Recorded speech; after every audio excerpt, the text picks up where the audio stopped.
The Bahujan lens में आप सभी का स्वागत है। इसे अपने मित्रों के साथ शेयर कीजिए ताकि इस महत्वपूर्ण जानकारी को सब जान सकें और बहुजन नायकों के विचारों को सुन सकें। आज हम एक बहुत ही दिलचस्प दस्तावेज पर बात करने वाले हैं। इसका नाम है आरपीआई से बामसेफ तक की यात्रा। जी। ये कांशीराम जी के शुरुआती संघर्षों, उनकी सोच कैसे धीरे धीरे विकसित हुई और कैसे उन्होंने उस आंदोलन की नींव रखी जिसे आज हम बहुजन आंदोलन के नाम से जानते हैं, ये उसकी कहानी है। हमारा इरादा है इस दस्तावेज के जरिए उन खास बातों को, उन अहम मोड़ों को समझना जिन्होंने दलित राजनीति को सचमुच एक नई दिशा दी। तो शुरू करें। बिल्कुल। और ये देखना दिलचस्प है कि ये सिर्फ एक व्यक्ति की कहानी नहीं है। ये दिखाती है कि कैसे एक सोच, एक सही रणनीति और जबरदस्त लगन से बिखरे हुए समाज को जोड़ा जा सकता है। सही कहा। और कैसे सामाजिक राजनीतिक बदलाव की जमीन तैयार की जा सकती है। कांशीराम जी ने यही बड़ी चुनौती उठाई थी। तो कहानी की शुरुआत होती है कांशीराम जी की उस बुनियादी सोच से जो डॉक्टर अंबेडकर से प्रेरित थी। हाँ, कि राजनीतिक सत्ता ही सामाजिक न्याय हासिल करने की मास्टर कुंजी है। या जैसा वो पंजाबी में कहते थे, गुरु किल्ली। ये विचार उनके पूरे काम का आधार बना। हाँ, और उस समय का जो माहौल था उसे समझना भी जरूरी है।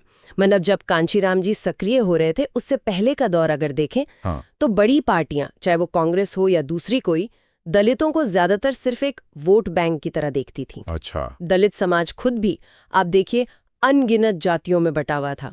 कोई एक मजबूत साझा राजनीतिक पहचान या कोई ऐसा संगठन नहीं था जिसका राष्ट्रीय स्तर पर कोई असर हो। तो पार्टियां इसका फायदा उठाती होंगे। बिल्कुल, वो इसी बंटवारे का फायदा उठाती थी। अलग अलग वक्त पर अलग अलग जातियों को थोड़ा बहुत प्रतिनिधित्व दे दिया और उनका वोट ले लिया। इसी स्थिति को कांशीराम जी बदलना चाहते थे। उन्होंने दलित जातियों को समझाया कि कैसे वे सामाजिक, आर्थिक और यहाँ तक कि सांस्कृतिक रूप से भी अधीन है। हाँ, और इससे निकलने का रास्ता क्या है? राजनीतिक ताकत हासिल करना। उनका वो मशहूर नजरिया था ना, जिसे वे अक्सर दोहराते थे, चमचा युग बनाम लीडरशिप। हाँ। कि दूसरी पार्टियां इनके बीच से केवल कठपुतली, चमचा पैदा करती हैं, लेकिन हम नेता पैदा करेंगे। और एक दिन ये नेतृत्व ऐसे दलितों को पैदा करेगा जो वास्तव में आजाद हों। ये बात उनकी रणनीति का बहुत अहम हिस्सा थी। सही। और इस मिशन को लेकर उनकी अपनी यात्रा भी कई पड़ावों से गुजरी। 1958 में उन्होंने नौकरी शुरू की। जी हाँ। लेकिन 1964 आते आते उन्होंने दलित सशक्तिकरण के लिए पूरी तरह समर्पित होने का फैसला कर लिया और नौकरी छोड़ दी। इसी शुरुआती दौर में वे आरपीआई यानी रिपब्लिकन पार्टी ऑफ इंडिया से भी जुड़े, जो आम्बेडकर के विचारों पर बनी पार्टी थी। लेकिन आरपीआई के साथ उनका अनुभव, जैसा दस्तावेज बताता है, वो काफी कड़वा रहा। अच्छा, क्या हुआ वहां? उन्हें ये देखकर बड़ी निराशा हुई कि महाराष्ट्र, जो फूले, शाहूजी महाराज और खुद आम्बेडकर जैसे समाज सुधारकों की कर्म भूमि रहा था, जी, वहां भी सामाजिक लोकतंत्र की जड़ें मजबूत नहीं हो पाई थीं। उन्होंने पाया कि आरपीआई के नेता वो ज्यादातर अवसरवादी बन गए हैं। मतलब उनमें आपसी खींचतान बहुत थी, निजी स्वार्थ हावी था, विचारधारा पे बहस कम, एक दूसरे को नीचा दिखाने की कोशिश ज्यादा होती थी। इसका कोई उदाहरण है दस्तावेज में? हाँ, वो 1971 के चुनावों वाला उदाहरण बहुत साफ है। कांशीराम जी खुद बताते हैं कि कैसे कांग्रेस के साथ सीटों के समझौते में आरपीआई को संसद की 521 सीटों में से सिर्फ एक सीट मिली। अरे, सिर्फ एक? हाँ, सिर्फ एक। बाकी 520 कांग्रेस ने रखी। ये देखकर कांशीराम जी हैरान भी हुए और दुखी भी। उन्हें लगा कि बाबा साहेब की बनाई पार्टी की ये कैसी हालत हो गई है। समझा जा सकता। सही कहा। और उन्होंने ये भी महसूस किया कि आम्बेडकर जयंती मनाना भी वो बस एक रस्म अदायगी बन गया है। उसका असली मकसद, वो चेतना जगाने वाला मिशन, वो कहीं खो गया है। आरपीआई खुद कई टुकड़ों में बंट चुकी थी। महाराष्ट्र में तो वो लगभग कांग्रेस की कठपुतली बनकर रह गई थी। और एक और अहम बात, वो गैर महाड़ दलित जातियों को अपने साथ जोड़ने में भी नाकाम रही थी। कई बड़े नेता जैसे आर.डी. भंडारे, दादा साहेब रूपवटे, एन.एम. काम्बले, वो सब आरपीआई छोड़कर कांग्रेस में शामिल हो गए थे। तो कांशीराम जी के लिए सब संकेत थे कि पार्टी अपनी राह भटक चुकी है। बिल्कुल, अपनी स्वतंत्र पहचान और दिशा दोनों खो चुकी है। अच्छा, इसी दौर में एक और महत्वपूर्ण घटना हुई थी 1972 के आसपास, दलित पैंथर्स का उभार। ये क्या था और आरपीआई से कैसे अलग था? हाँ, दलित पैंथर्स एक बिल्कुल अलग तरह का आंदोलन था। इसमें ज्यादातर युवा थे और ये अमेरिकी ब्लैक पैंथर आंदोलन से काफी प्रेरित थे। अच्छा। हाँ, आरपीआई के जो स्थापित कुछ हद तक पारंपरिक तरीके थे, उनसे अलग इनकी भाषा ज्यादा विद्रोही थी, आक्रामक थी और साहित्यिक भी। साहित्यिक। हाँ, उन्होंने दलित शब्द को एक बहुत व्यापक अर्थ दिया। मतलब इसमें सभी सामाजिक रूप से उत्पीड़ित और आर्थिक रूप से शोषित लोग शामिल थे। नामदेव ढसाल, राजा ढाले, जवी पवार, अर्जुन डांगले जैसे कवि और लेखक इसके प्रमुख चेहरे थे। तो क्या ये आंदोलन सफल रहा? देखिए, इसने शहरी दलित युवाओं में एक नई चेतना जरूर जगाई और मराठी दलित साहित्य को एक नई धार दी, जो इसकी बहुत बड़ी देन है, इसमें कोई शक नहीं। लेकिन ये आंदोलन लंबे समय तक टिक नहीं पाया। इसमें अंदरूनी तौर पर मतलब वैचारिक मतभेद बहुत गहरे हो गए। जैसे नामदेव ढसाल मार्क्सवादी नजरिए से वर्ग संघर्ष पर जोर देना चाहते थे, तो राजा ढाले अंबेडकर के बौद्ध दर्शन पर आधारित मॉडल को प्राथमिकता दे रहे थे। अच्छा, विचारधारा का टकराव। हाँ, इसके अलावा संगठन की कोई स्पष्ट संरचना नहीं थी, कोई ठोस राजनीतिक कार्यक्रम नहीं था और उस समय की हिंदूवादी ताकतों के हमले भी झेलने पड़े। इन सब वजहों से ये आंदोलन दुर्भाग्य से बिखर गया। तो आरपीआई की नाकामी और दलित पैंथर्स का बिखराव, इन दोनों अनुभवों ने काशीराम जी को जरूर कुछ सिखाया होगा। यहीं से उनकी अपनी राह अलग होती है ना? बिल्कुल। इन दोनों की सीमाओं को देखकर काशीराम जी इस नतीजे पर पहुंचे कि दलित समुदाय को संगठित करने के लिए जो मौजूदा राजनीतिक ढांचे और तरीके हैं वो नाकाफी हैं। उन्हें एक बिल्कुल नई, जमीनी और आप कह सकती हैं दीर्घकालिक रणनीति की जरूरत महसूस हुई। और यहीं से उनकी सोच का एक बहुत ही क्रांतिकारी पहलू सामने आता है। क्या? उन्होंने सबसे पहले शिक्षित, सरकारी नौकरी करने वाले दलितों को संगठित करने पर ध्यान केंद्रित किया। अरे, ये तो थोड़ा चौंकाने वाला है। आमतौर पर आंदोलन तो आम जनता से शुरू होते हैं। उन्होंने पढ़े लिखे नौकरी पेशा लोगों को क्यों चुना पहले? यही कांशीराम जी की दूरदर्शिता दिखती है। उनकी सोच बहुत साफ थी।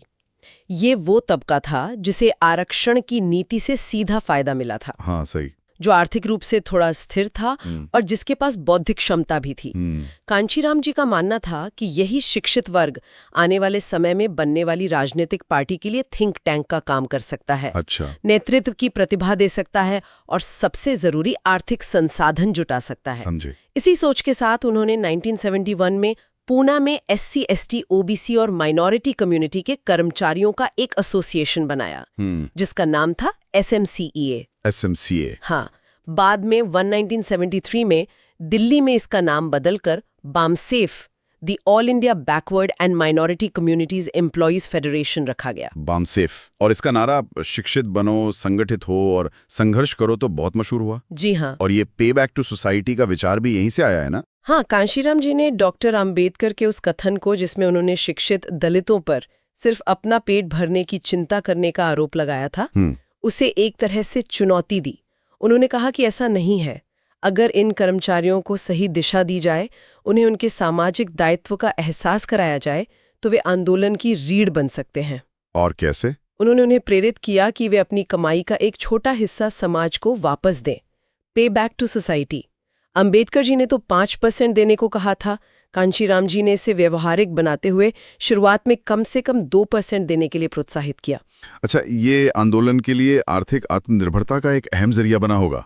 बिल्कुल, बहुत अहम। और इसे सिर्फ एक शहर या राज्य तक सीमित न रखकर राष्ट्रीय स्तर पर फैलाना, ये तो बहुत बड़ा काम रहा होगा। अविश्वसनीय काम था वो। कांशीराम जी ने बामसेफ को राष्ट्रीय संगठन बनाने के लिए सचमुच अपनी पूरी जिंदगी लगा दी। दस्तावेज बताता है कि उन्होंने पूरे भारत का दौरा किया। पूरे भारत का? हाँ।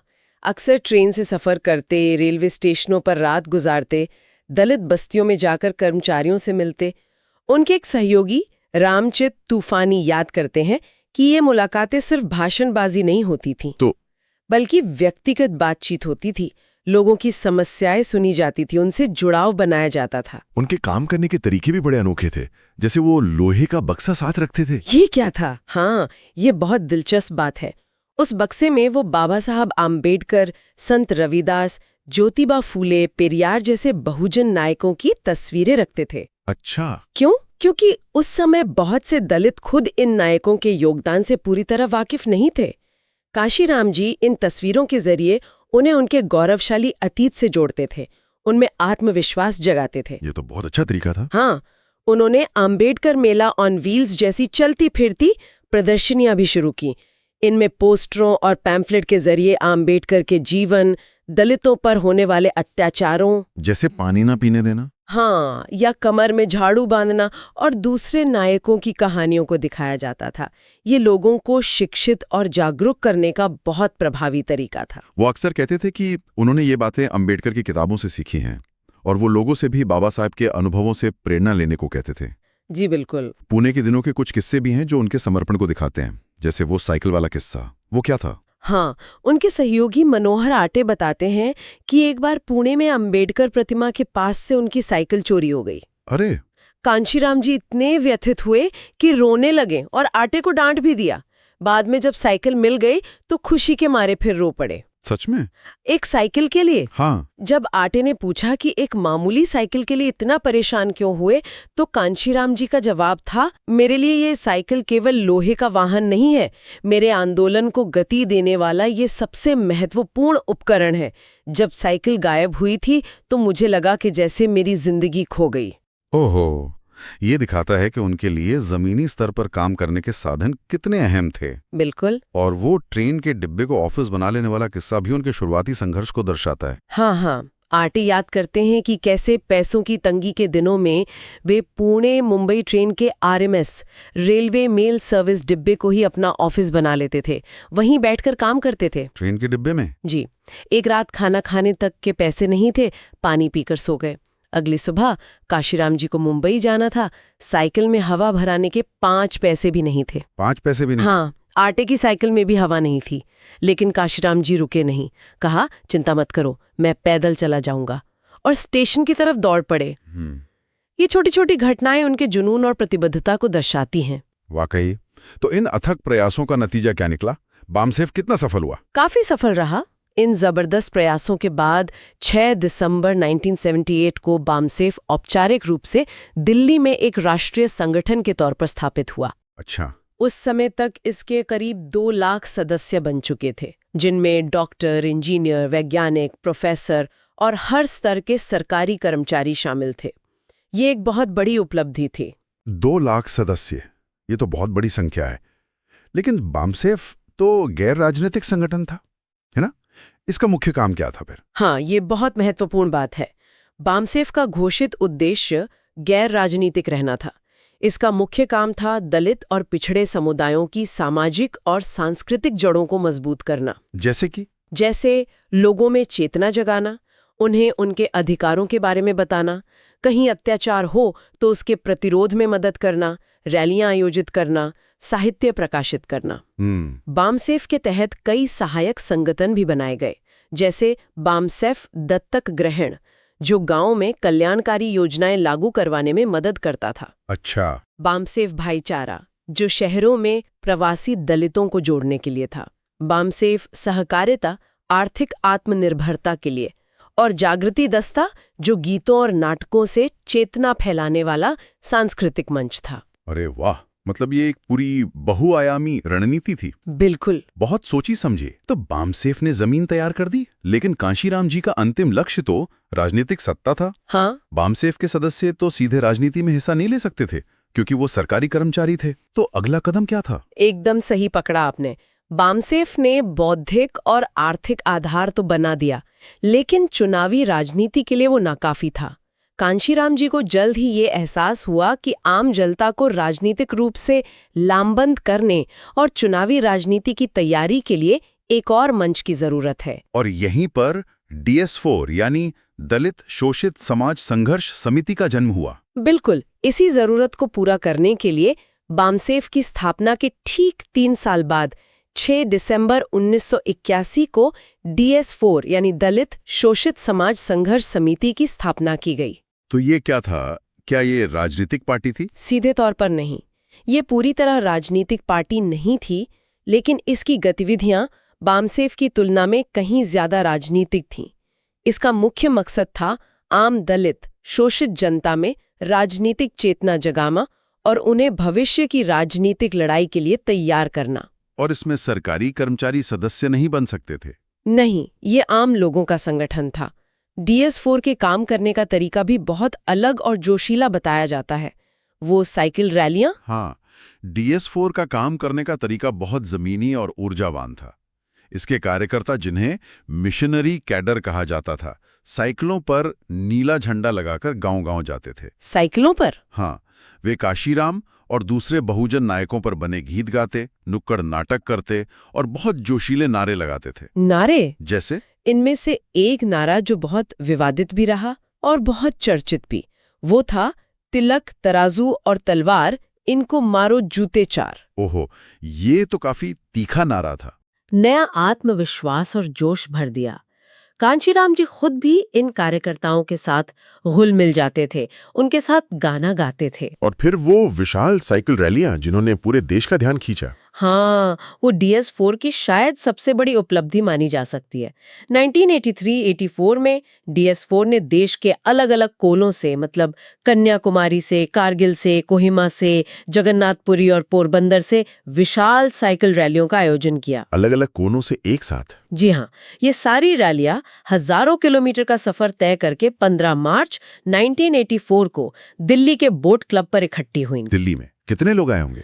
अनुमान है कि इन रैलियों और समापन समारोह में लगभग 3 लाख लोगों ने हिस्सा लिया। 3 लाख? हाँ, ये आजाद भारत में दलितों की संगठित शक्ति का शायद पहला इतना बड़ा और इतना अनुशासित प्रदर्शन था। इसने राष्ट्रीय मीडिया को भी कांशीराम और उनके आंदोलन पर ध्यान देने के लिए मजबूर कर दिया। इस जबरदस्त कामयाबी के बाद तो कांशीराम जी की लोकप्रियता आसमान छू गई होगी। निश्चित रूप से। दिल्ली की रैली के बाद कांशीराम जी एक राष्ट्रीय नेता के तौर पर स्थापित हो गए।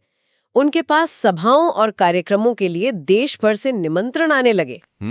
अब वो अपनी शर्तें रखने लगे थे। जैसे? शुरू में वो कहते थे कि कार्यक्रम में उनके वजन के बराबर धनराशि भेंट की जाए। वजन के बराबर? कितने? उस समय लगभग 12,000 रुपए। और कम से कम 12,000 लोग मौजूद हों, जिनमें 3,000 साइकिल सवार जरूर हों। अच्छा। बाद में उन्होंने ये शर्त अपनी उम्र के बराबर रुपयों की कर दी। जैसे 52 साल की उम्र में 52,000 रुपए और 10,000 साइकिल सवारों की उपस्थिति अनिवार्य कर दी। और लोग ये शर्तें पूरी करते थे? हाँ, लोग पूरी करते थे। कहा जाता है कि सिर्फ उत्तर प्रदेश में ही उन्होंने इस तरह लाखों रुपए इकट्ठे किए, जो आगे चलकर पार्टी के काम आए। कमाल है। DS4 ने क्या चुनावी राजनीति में भी हाथ आजमाया? हाँ, उन्होंने 1982 में हरियाणा विधानसभा चुनाव लड़कर अपनी ताकत का अंदाजा लगाया था। क्या नतीजा रहा? हालांकि वे कोई सीट नहीं जीत पाए, लेकिन कई सीटों पर उनका प्रदर्शन CPI और CPM जैसे स्थापित पार्टियों से भी बेहतर रहा। अच्छा। तो ये एक तरह से बसपा के लिए राजनीतिक जमीन तैयार करने जैसा था। DS4 ने उत्तर प्रदेश में नाडा मवेशी आंदोलन जैसे स्थानीय संघर्षों से जुड़े कार्यकर्ताओं को भी अपने साथ जोड़ा, जो पहले शायद RPI से जुड़े थे या स्वतंत्र रूप से काम कर रहे थे। तो बसपा बनने के बाद DS4 का क्या हुआ? बसपा बनने के बाद DS4 धीरे धीरे पृष्ठभूमि में चला गया, लेकिन उसकी भूमिका, वो नींव डालने वाली भूमिका, बहुत अहम रही। तो बामसेफ में नींव डाली, DS4 ने जनता को जगाया और संगठित किया। अब मंच तैयार था एक राजनीतिक पार्टी के लिए। लेकिन इस बीच एक और महत्वपूर्ण घटना हुई, कांशीराम जी की मुलाकात मायावती जी से। हाँ, ये उनके सफर का एक बहुत ही अहम मोड़ था। जब कांशीराम जी उत्तर भारत में, खासकर दिल्ली और आसपास अपना आधार मजबूत कर रहे थे, तभी 1977 में दिल्ली में उनकी मुलाकात एक बहुत ही तेज तर्रार और होनहार युवा महिला से हुई, मायावती। मायावती जी, उस समय वो क्या कर रही थी? उस समय मायावती जी की उम्र महज 20-21 साल थी। वो दिल्ली के एक सरकारी स्कूल में पढ़ाती थी, साथ ही दिल्ली विश्वविद्यालय से कानून की पढ़ाई कर रही थी और IAS बनने की तैयारी भी कर रही थी। अरे, मतलब काफी महत्वाकांक्षी थी। हाँ, और इसके अलावा वो छात्र जीवन से ही दलित मुद्दों पर बहुत मुखर थी और अपनी बेबाक भाषण शैली के लिए जानी जाती थी। तो कांशीराम जी उनसे कैसे मिले और उन्हें आंदोलन से कैसे जोड़ा? कांशीराम जी ने उन्हें दिल्ली में एक कार्यक्रम में भाषण देते हुए सुना और उनकी प्रतिभा और उनके साहस से बहुत प्रभावित हुए। दस्तावेज बताता है कि वो उनके घर गए और उन्हें समझाया। क्या समझाया? कि IAS अधिकारी बन के भी वो अंततः राजनीतिक सत्ता के अधीन ही काम करेंगी। अगर सचमुच अपने समाज के लिए कुछ बड़ा करना है तो नौकरशाह बनने से बेहतर है कि समुदाय का नेतृत्व करें, क्योंकि असली ताकत तो राजनीतिक सत्ता में है। और मायावती जी मान गई? हाँ, मायावती जी को उनकी बात समझ में आ गई और उन्होंने IAS बनने का सपना छोड़कर कांशीराम जी के आंदोलन से जुड़ने का फैसला किया। इसके बाद कांशीराम जी एक तरह से मायावती जी के राजनीतिक गुरु बन गए। उन्होंने उनमें भविष्य का एक बड़ा नेता देखा, खासकर उत्तर प्रदेश के लिए। उत्तर प्रदेश के लिए क्यों? कांशीराम जी का मानना था कि उत्तर प्रदेश जीते बिना दिल्ली यानी केंद्र की सत्ता हासिल करना मुश्किल है, और मायावती जी जो खुद उत्तर प्रदेश की थीं और चमार उपजाति से आती थीं, जो यूपी का सबसे बड़ा दलित समुदाय है, वो इस भूमिका के लिए सबसे उपयुक्त थी। ये तो बहुत रणनीतिक सोच थी। बिल्कुल।